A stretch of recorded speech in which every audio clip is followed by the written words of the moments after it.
Macho Chris here, and I'd like to welcome you to a very special edition of Macho Talk with Macho Chris, called A Very Macho Christmas. Welcome!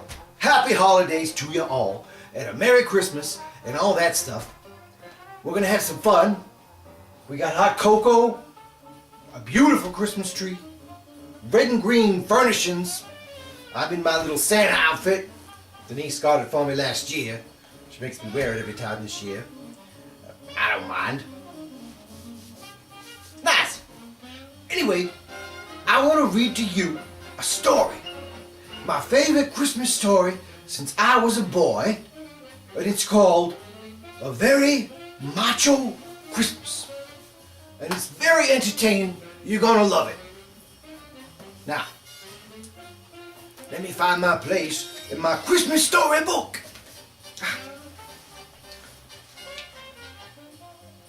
'Twas the macho night before Christmas. 'Twas the night before Christmas, and all through the house, not a creature was yakking, not even my spouse. With Denise and her teddy, and me and Jockstrap, we both settled down, 'cause our brains were both zapped. The lady and I had a cocktail or two, maybe some wine and some Jaeger shots too. My woman was snoring like wood being chopped, so I almost missed the racket coming from the rooftop. I threw back the blanket and reached for my gun and dashed to the window and looked out.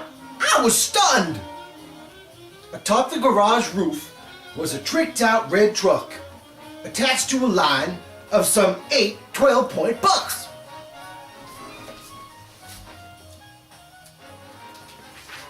In the back of the pickup was one massive sack that was stuffed to the seams with no room for slack.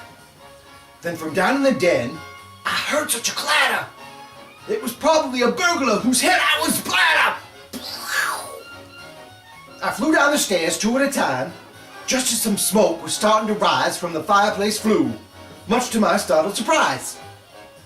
While the smoke began clearing, I happened to spy 2 size 13 booties that started appearing from the dark chimney opening where my eyes were now peering.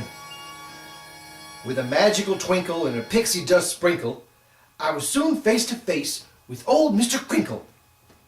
Except he wasn't so old. In fact, he looked rather young as he turned from the mantel where the stockings were hung. "Yo, dude," he said with a jovial chuckle as he reached down and rested his hands on his buckle.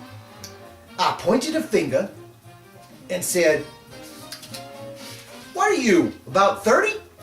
And he said, "No, but I take care of myself. And my goodness, I'm dirty." "You're not a fatty, as the tale's told, and neither a geezer, as the myth doth foretold." "I like to work out," he said, through thick muttons. "Would you like to see?" And he undid his buttons. He stripped himself down to a fur posing strap and produced a small vial of peppermint sap. "Would you mind," he asked, handing over the ointment. "We've got to be quick, 'cause I'm pressing appointments." I oiled him up with the minty solution, and soon he was gleaming from all the ablution. He plunked me right down in my own easy chair, and he stood on the rug, and he took it from there. He posed and he preened for what seemed many minutes, in front of the fire and on top of the spinet. He flexed and he clenched from calf muscles to delts, running his hands through his snowy white pelt. His biceps were awesome. Oh, yes, his best asset, I'm sure. His glutes a close second. Oh, that I assure.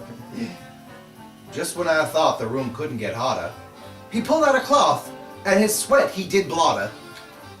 "Don't tell your wife," he said with a sigh, "but this little show was just for you, guy." "Well, thank you, St. Nick," I said with a grin, "and stop by anytime whenever I'm in." "Oh, I will, Macho Chris, 'cause we both share a name. We'll have to play Twister. It's my favorite game." He snapped his long fingers, and quick as a flash, he was back in red fur, all covered with ash. "Well, it's time I was off. Give your lady a kiss. and I'll see you real soon. Now make a wish. I must have dozed off, 'cause when I woke, I was still in my den. Was this some kind of joke?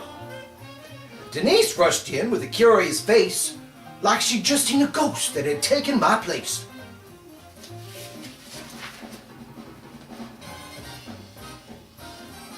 Where'd all this come from? She asked, thunderstruck. Is this more stuff that fell off of a truck? I looked round the room, and I just had to grin. The place was done up like Planet Fitness's gym.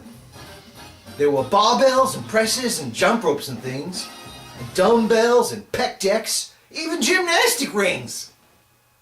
A note was attached saying, "Work your ass off, man. I'll see you next year and we'll work on our tan." The note was signed Chris, and Denise turned to me. Was this a gift to yourself, you son of a bee? "No, it's for us. I promise it's true. I won a contest, sweetheart, and you can use it too." And just as she was about to open her yap, we heard her voice calling from the fireplace trap. "On Brucey and Arnold, Matt Damon and Vin.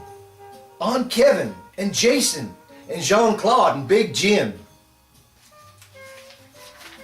We rushed up the stairs and onto the roof. Big hoof prints that were there were quickly melting proof.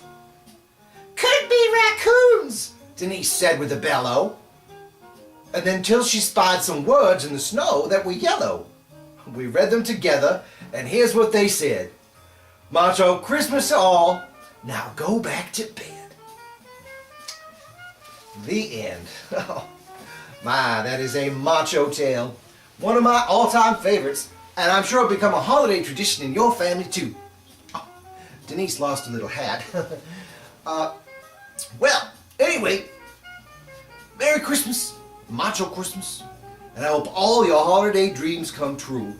So, once again, this is Macho Chris signing off and wishing you the happiest of holidays.